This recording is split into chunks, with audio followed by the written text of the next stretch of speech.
Disisihkan bukan berarti gak bisa diolah. Legendaris bukan berarti kuno. Jadul bukan berarti gak bisa glow up. Penasaran?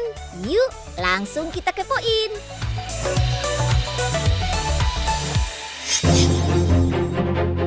Ekstrim, berbahaya, dan dihindari. Kolesterolnya tinggi,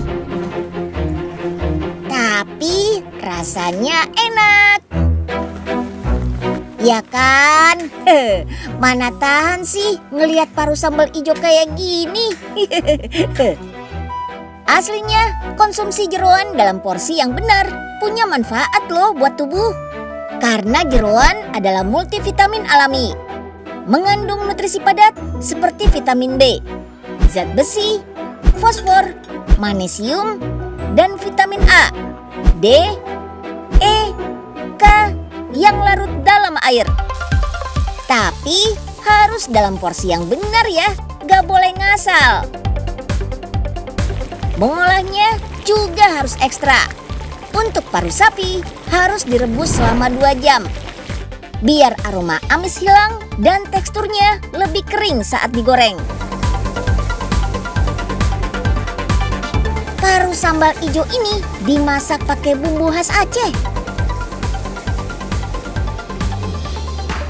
Lengkuas, jahe, daun salam, sama daun jeruk. Wajib ada buat meredam aroma khas jeroan. Wih, cabenya ada 3 macam. Mantap nih.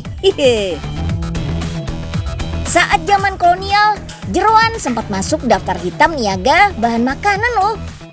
Dilarang beredar karena dinilai gak layak buat dikonsumsi. Sekarang sih beda. Konsumsi jeroan justru jadi bagian budaya makan Indonesia. Bahkan banyak olahan frozen dan siap sajinya. Cepat dan ringkas. Paru sapi ini mengandung retinol, bahan aktif skincare yang lagi naik daun. Bagus buat kulit mulus dan glowing. Mantap kan? Sobat Unyil, gemar konsumsi jeroan bukan cuma di Indonesia saja loh. Orang Eropa sama Korea juga suka menikmati jeroan kok. Malahan usus jadi topping rice bowl kekinian. Usus yang sudah dicuci bersih, dipotong-potong dan dimasak 2 kali. Rebus dan panggang pakai racikan bumbu rahasia. Usus termasuk salah satu jeroan favorit. Teksturnya pas, gurihnya juga pas. Kalori dan lemaknya gak terlalu tinggi. Kayak kalsium, zat besi, vitamin A, juga vitamin B. Tapi hati-hati, kandungan purin usus si biang kerok asam urat tinggi loh. Makanya gak boleh berlebihan. Meski kebayang deh enaknya menyantap usus panggang bareng nasi hangat, sayur, cabai panggang, sama kuning telur segar. Beuh.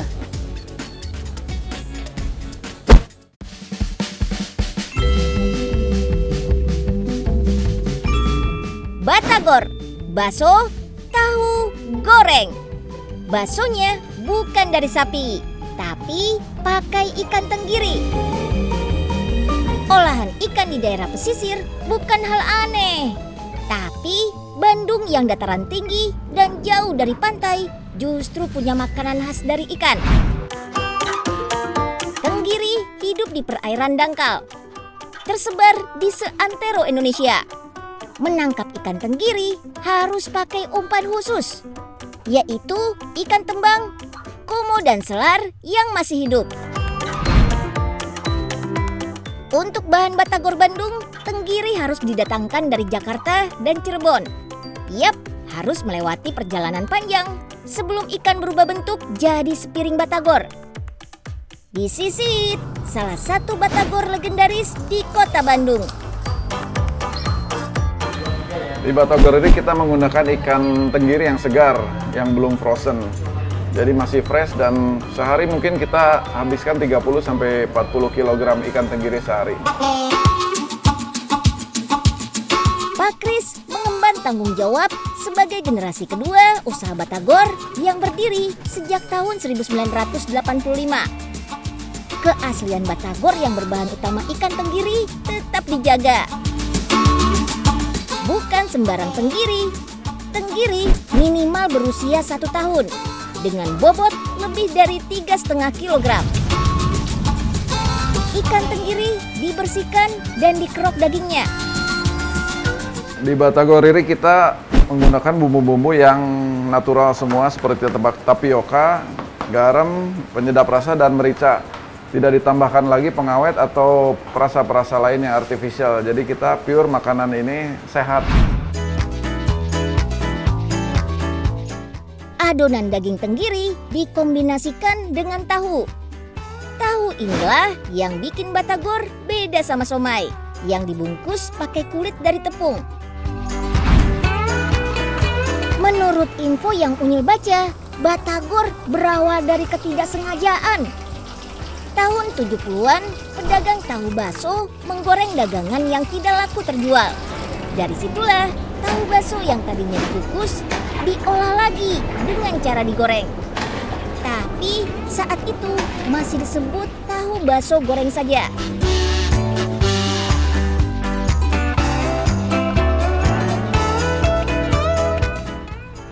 Dulu di tahun 1985, ayah saya sendiri, Pak Rudi, dia yang bikin merek di depan rumah untuk berjualan bakso tahu goreng.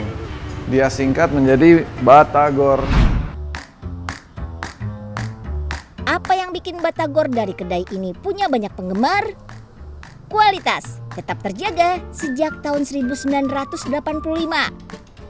Ukurannya jumbo, digorengnya gak cukup sekali, tapi 3 kali.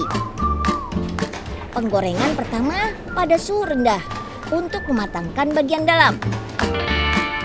Penggorengan kedua dengan suhu tinggi untuk menghasilkan teksturnya di bagian luar.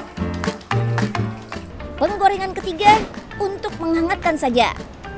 Kalau untuk oleh-oleh, Batagor dijual dalam bentuk frozen. Bukan Batagor mentah, tapi Batagor sudah digoreng 2 kali.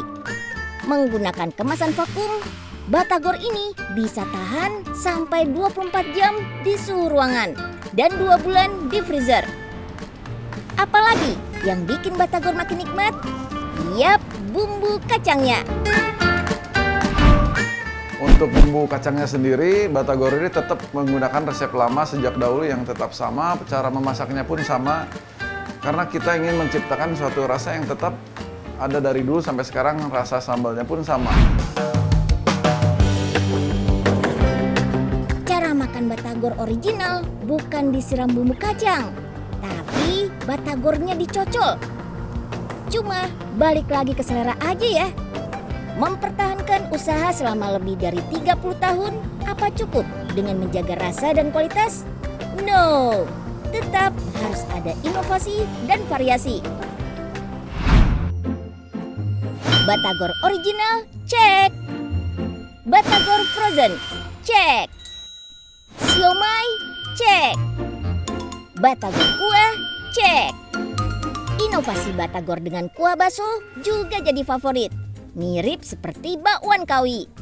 Usia kedai boleh tua, tapi pengunjungnya datang dari berbagai kalangan, termasuk beberapa figur publik. Satu lagi yang bikin istimewa, Batagor original ini cuma ada di kota Bandung, gak ada di kota lain, supaya pengunjung tetap bisa bernostalgia. Terima kasih ya. Jadi Batagor Riri ingin menjual makanan khas Bandung yang menjadi makanan nostalgia, di mana orang yang datang ke sini tuh teringat kembali masa lalunya atau masa SMA-nya, di mana dia pernah jajan Batagor Riri pada masa lalu dan sekarang beli lagi tuh rasanya masih sama. Yuk kita kemon!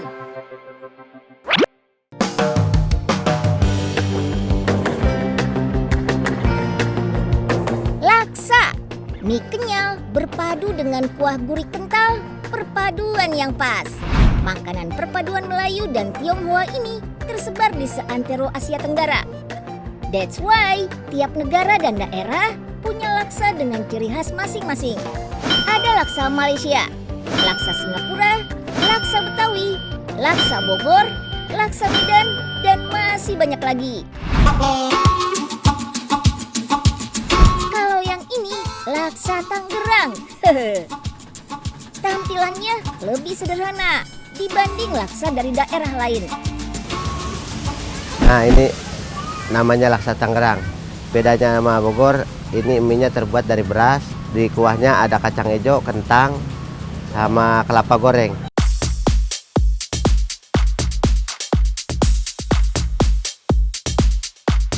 Mie ditaburi daun kucai dengan kuah kuning kemerahan yang sudah dicampur dengan parutan kelapa dan kacang hijau. Disajikan polos, bisa. Pakai topping juga bisa. Pilihannya ada telur rebus atau ayam bakar yang bikin aroma laksa makin khas. Sajian laksa tiap daerah boleh berbeda, tapi yang utama tetap menggunakan mie dari beras. Beras diolah jadi tepung, dicampur dengan air mendidih agar bisa terbentuk. Bukan sembarang beras, tapi hanya beras perak karena beras pulen sulit dibentuk jadi adonan.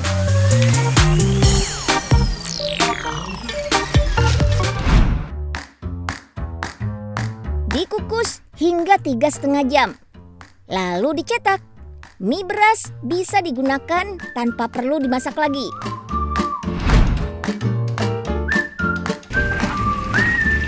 Mie boleh sama-sama dari beras, tapi kuah tiap daerah pasti berbeda. Ciri khas utama kuah laksa terletak pada rempah, campuran santan, dan parutan kelapa kering. Beragam rempah yang digunakan inilah yang konon jadi asal-usul penyebutan nama laksa. Ini yang bikin laksa Tangerang berbeda. Tambahan kacang hijau yang bikin aroma makin khas, menghasilkan cita rasa gurih dan manis. Laksa buatan Pak Atin salah satu yang paling populer di Tangerang. Tapi faktanya Pak Atin bukan orang Tangerang. Saya asli orang Sumedang. Laksa ini warisan dari mertua. Alhamdulillah jadi favorit bagi konsumen semuanya. Di mana bumi dipijak, di situ langit dijunjung. Asal-usul boleh jauh dari Tangerang, tapi ikut melestarikan warisan kuliner di mana Pak Atin tinggal. Di Tangerang, laksa mulai populer tahun 70-an. Kala itu, laksa lebih banyak dijual secara berkeliling atau gerobakan. Lama-lama, penjual laksa Tangerang mulai langka, tergeser oleh berbagai makanan modern. Solusinya, terciptalah kawasan kuliner laksa Tangerang tahun 2010. Dibuat oleh pemerintah kota Tangerang untuk melestarikan kuliner khasnya agar nggak punah. Selain Pak Atin yang dikenal dengan nama Pak Kumis Bewok, ada 6 pedagang laksa lainnya. Beda tangan, beda rasa. Judulnya sama-sama laksa Tangerang, tapi tiap pedagang punya ciri khas masing-masing. Ada sekitar 7 pedagang di sini. Biar sama-sama menjual laksa, tapi mereka punya ciri khas masing-masing. Tinggal pilih mana yang sesuai di lidah. Saya berharap laksa Tangerang ini bisa jadi oleh-oleh yang bisa tahan lama dan bisa dikemas untuk bisa dibawa keluar kota. Mendukung makanan tradisional supaya terus eksis, nggak melulu harus jadi pedagang. Beli dan ikut mempromosikan juga sudah cukup kok.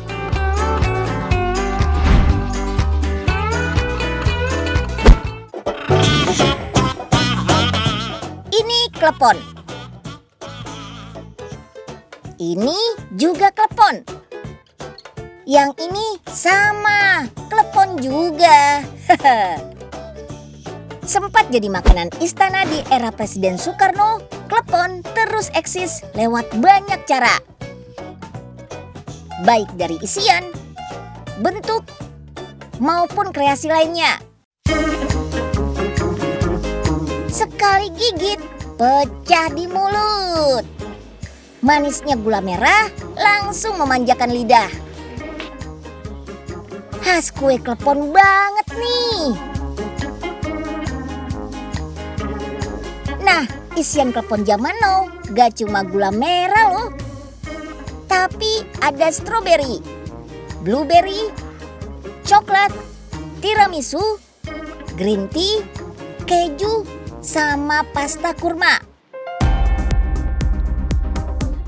Kalau adonan kleponnya sih tetap sama, pakai tepung ketan, tepung beras, dan garam. Meski asal-usulnya masih simpang siur, klepon dijamin asli Indonesia kok. Yang pasti sih dari Pulau Jawa ya. Tahun 1950-an, klepon bahkan sudah go internasional sampai ke Belanda. Keren gak tuh? Klepon kekinian ini dikemas frozen loh. Bisa disimpan sampai 3 bulan. Kalau pengen tinggal kukus dan santap aja deh. Praktis.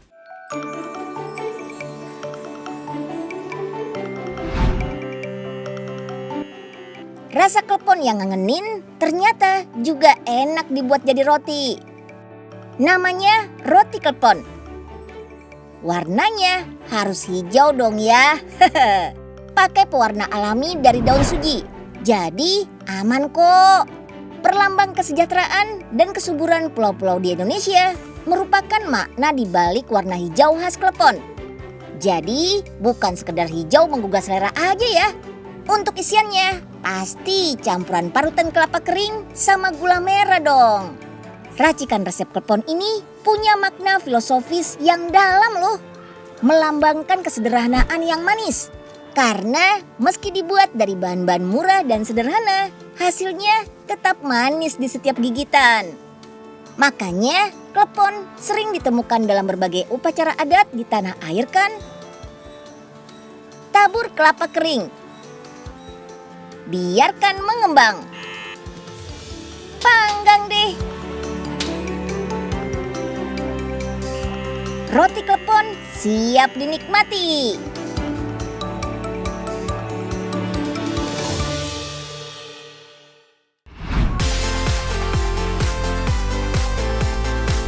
Manis, lembut, dan luber di mulut. Cuma kek klepon yang bisa ngasih sensasi kayak gini. Yap, meski bentuknya kek, semua elemen kue klepon tetap dipertahankan. Spons cake-nya dibuat berwarna hijau. Dengan tambahan pewarna makanan hijau, juga perisa pandan. Biar cita rasa kleponnya tetap nendang, ada lapisan mousse dari campuran santan sama krim fla. Taburan potongan gula kelapa, sama sirup gula kelapa cair. Semuanya wajib ada dalam setiap lapisan kek klepon. Biar terasa dan terlihat klepon banget, selimuti dengan kelapa parut. Dan beri topping kue klepon. Inovasi kek klepon ini hadir biar klepon gak kalah saing sama kek kekinian dari luar negeri. Yang tua, yang muda, warga lokal maupun bule jadi bisa icip-icip deh. Oh iya, klepon punya banyak nama loh. Di Sumatera, khususnya Sumatera Barat, namanya onde-onde. Di Malaysia, bekennya disebut buah Melaka. Jadi, jangan nyari klepon di Sumatera Barat ya. Karena adanya cuma onde-onde.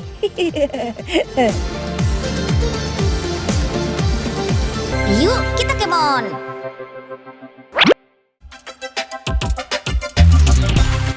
Asal mau berinovasi, selalu ada kesempatan untuk bertahan.